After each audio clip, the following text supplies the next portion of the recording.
Bad Boys Ride or Die фильмі Майамиден басталады. Біз детективтер Майк Лоури мен оның серіктесі Маркус Бернеттің қала арқылы тым жылдам көлікпен бір шараға бара жатқанын көреміз. Маркус өзін нашар сезініп, жүрегі айнып тұрғанын айтып шағымданады, бірақ Майк оған қарамастан көлікті айдай береді. Өйткені олар кешіккен болатын. Және бұл кешіккені үшін Майк Маркусты кінәлайды. Маркус Майктан дүкенге тоқтауын өтінеді, өйткені ол зімбір сусынын алғысы келеді. Майк бұған келіседі, бірақ оған тек 90 секунд береді. Маркус дүкенге кіріп, зімбір сусынын және хот-дог алады. Сол кезде дүкенге қарулы адам кіріп, оны тонауға тырысады. Әрі Маркусты да қорқытып, тапаншасын бағыттайды. Қорқақ Маркус болса, оған өзінің аса жайлы емес серіктесі жақындап қалғанын, әрі олардың кешігіп келе жатқанын айтып ескертеді. Бірақ қарақшы бұған мән бермей. Сол сәтте Майк кіріп келіп, Маркустың зімбір сусынның орнына тіске басар алып алғанына ашуланып, шағымданады. Маркус қарақшының қолын итеріп жібереді де, Майк оны аяғынан атып түсіреді. Келесі көріністе Майктың үйлену тойы көрсетіледі. Ол алдыңғы фильмде жарақат алғаннан кейін емдеген физиотерапевті Кристинге үйленіп жатыр. Кешке қарай Маркус сөз сөйлейді,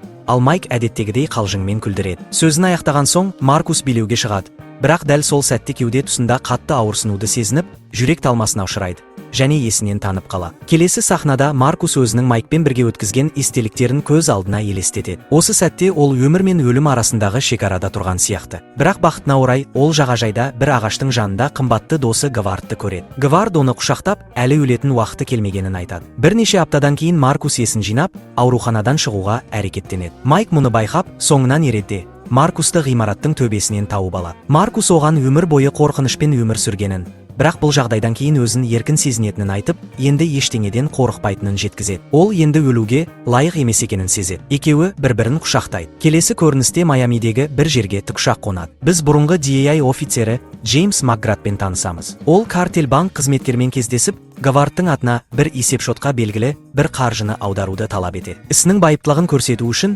Макградтың адамдары банк қызметкерінің күзетшісін атып тастайды. Қорқыту арқылы ол банк қызметкерін ақша аударуға мәжбүрлейді. Аударым жасалғаннан кейін Макград банкирдің қызын қарумен қорқытып, жігітінде өзінде атып тастауын бұйырады. Келесі күні Маркус енді денсаулығы жақсарған күйі Майкпен бірге көлік айдайды. Бірақ әйелі оның демалуы керек екенін айтып тұрады. Маркус үйіне келгенде отбасы мен достары оны қуанышпен қарсы алады. Қызын құшақтап, ол да демалу керектігін мойындайды. Бірақ Маркус ренжулі оның барлық тіске басары лақтырылған. Себебі дәрігерлер оның жүрек талмасының алдын алу үшін мұны ұсынған. Енді Тереза мен Маркус вегетариан. Кешке Майк өткеннен мазасыз түс көреді. Осы сәтте жаңалықтар тарай бастайды. Қылмыстық бөлім Гвардтың картельмен байланысы бар деп санайды. Әрине, бұл жала оны біреу әдейі істі болдырып отыр. Маркус пен Майк дереу штабқа барады, олар Гвардтың бұлай істей алмайтынына сенімді. Алайда оларға барлық дәлелдер соған нұсқап тұрғанын айтады. Бұл Майкты ашуландырады, ол Гвардтың абыройын құртып жатқанын сезеді. Сол сәтте Джуди келеді. Ол ешкімге сенбейді, тіпті Майкке де. Ол өзінің әкесінің өліміне Майктың туған баласын айыптайды. Майк штабтан шығып, түрмеге барып, Армандо мен өзінің ұлымен кездеседі. Одан Гвард пен картель туралы ақпарат алғысы келеді. Армандо оларға Гвардтың таза екенін дәлелдейтін ақпарат береді. Келесі көріністе Макград пен оның адамдары жұмысын жалғастыруға тырысады. Бірақ олар Гвардтың есепшотына кіруге әрекеттенгенде, қауіпсіздік жүйесі іске қосылып, Майк пен Маркусқа Гвардтан бейне хабарлама келеді. Маркус мұны көріп, дүниеден хабарласып тұрғанына таң қалады, бұл күлкілі көрінеді. Гвард видеода егер олар мұны көріп жатса, оның өлгенін білдіреді дейді. Бөлім ішінде сатқындар бар, ешкімге сенбеу керек екенін ескертеді. Ол сондай-ақ оны 20 жылдан бергі істі мойнына іліп, құрбан еткісі келетінін біледі. Макград пен оның адамдары Майк пен Маркусты өлтіруге дайындала бастайды. Майк Маркусты бұл іске араластырғысы келмейді, оның денсаулығына алаңдайды. Бірақ Маркус енді өлмейтінін айтып, батыл әрекеттер жасай бастайды. Сол сәтте кадрда Кабби Лейм жүріп өтеді.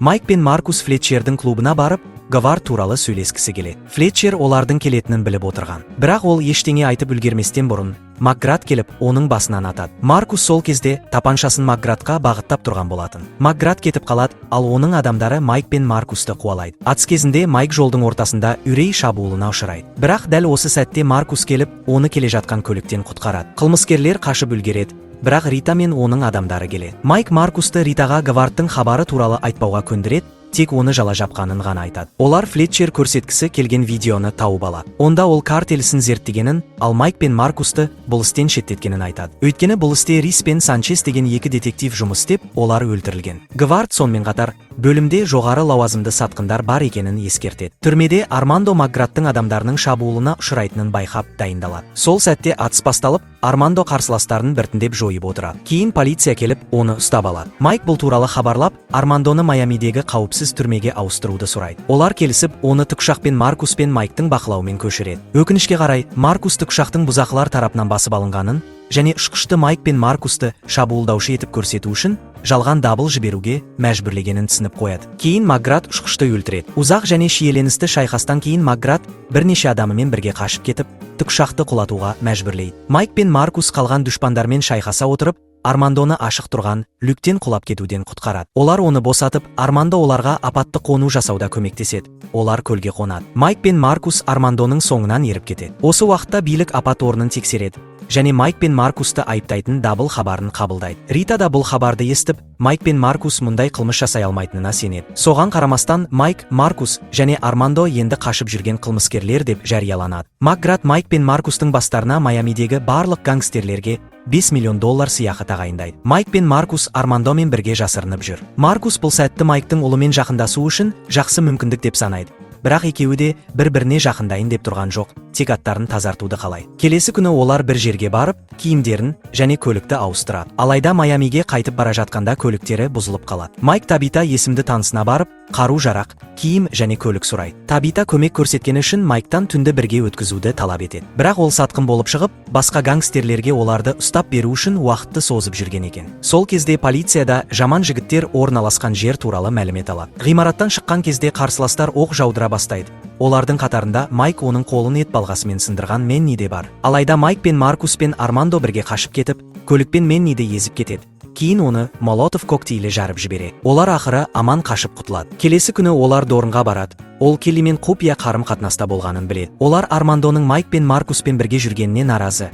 Бірақ бәрі бірлесіп миссияны аяқтауға келіседі. Тергеу бірнеше күнге созылады. Сол кезде Армандо Макградтың суретін тауып, тек жүзін ғана тани алады, аты есінде жоқ. Майк Ритаға қоңырау шалып, Ховардты ақтайтын дәлелдері бар екенін айтады. Сол уақытта Дорн Майк пен Маркустың үйлеріндегі қауіпсіздік камераларынан Макград адамдарын олардың отбасыларын ұрлау үшін жібергенін байқайды. Майк Кристинге, ал Маркус Реджиге қоңырау шалып, ескерту жібереді. Реджи Тереза, Меган және кішкентай Маркусты жасырып, өзі қару алып, арнайы дайындықтан өткен қабілеттерін қолданып 17 бұзақыны жояды. Бұл Маркусты таң қалдырып, Реджиге деген құрметін арттырады. Ал Кристинге Келли көмек ұсыну үшін келеді. Бірақ Макградтың адамдары үйге кіріп үлгереді. Макград Майкқа қоңырау шалып, Армандо мен Ховардтың барлық дәлелдерін берсе ғана, Кристин мен Келлиді аман қоятынын айтады. Армандо өзін беруге дайын болса да, Майк Макградтың ақпаратты Ританың жігіті Локвудтан алып отырғанын біледі. Майк Ритаға қоңырау шалып, оны ескертіп үлгереді. Рита оның соңынан кетіп бара жатқанын байқайды. Сосын ол Локвудтың телефонын тартып алып, шын мәнінде оның сатқын екенін түсінеді. Олар төбелесіп қалады. Бұл кезде Дорн мен оның сүйіктісі келіп, Ритаға көмектеседі. Топ соңғы шабуылға дайындалып, Кристин мен Келлиді құтқаруға бет алады. Макград пен оның адамдарына Майк өзін Локвуд етіп таныстырып қоңырау шалады. Кристин Макградтың қолына қарап, онымен не болғанын сұрайды. Ал ол Майк отбасын аман қалдыру үшін жалынады дейді. Майк пен Маркус шабуыл жоспарын іске асырады. Жолда олар бұл маңда қауіпті қолтырауын Дюк бар екенін біледі. Макград пен оның адамдары Локвудты күтіп тұрғанда, Майк Макградты көздеп тұрғанымен, тағы бір дүрбелең шабуылына ұшырап, Кристинді жаралап аламба деп қорқады. Гаторлар Армандо жаққа келе бастайды. Бір бұзақы оны байқап қалады, бірақ Армандо оны атып, өзенге құлатып жібереді. Оны қолтырауын жеп қояды. Айқас басталып кетеді. Локвуд қашуға тырысады, бірақ Рита ұшақты атып түсіреді. Ол ғимаратқа құлайды. Маркус өзенге құлап кетеді, ал Майк оны қолтырауынан құтқарып қалады. Армандо Келлиді құтқарады. Макград Кристинді тұтқында ұстап қашып барады. Локвуд Дорнды жаралап, Ританы атуға тырысады, бірақ ол оны Дюктің шұңқырына итеріп жібереді. Локвудты қолтырауын жеп қояды. Федералдық агенттер қылмысы орнына келеді. Маркус сол баяғы ағашты көреді, есінен танып қалғандағы. Сол сәтте Макград оны ұстап алып, Майкқа бір жақыны өледі деп уәде етеді. Майк Маркус өлмейді, ол өлімге қарсы деп айтып, оған оқ атады. Оқ кеудесіндегі бронежилетке тиеді. Бұл сәтте Маркус жылап жатады. Дәл осы кезде Джуди Армандоны тапқанда оны өлтіргісі келеді. Бірақ Келли араша түсіп, Армандо оның өмірін сақтап қалғанын айтады. Джуди оны босатады. Ал Майк Армандоны құтқару жолын көрсетеді. Полиция Макградтың тірі қалған адамдарын тұтқындайды. Ал жаңалықтарда капитан Ховардтың толықтай ақталғаны туралы хабарланады. Кейін Майк, Маркус және жақындары барлығы саябақта барбекю жасайды. Реджи тауық етін әкеліп, гриль жасауға болама деп сұрайды. Bad Boys оны бастап күлкіге алады, бірақ ол отбасын құтқарғанын есіне түсіріп, гриль жасауға рұқсат береді. Реджи қуанышты күлкімен мәз болады. Фильм осымен аяқталады.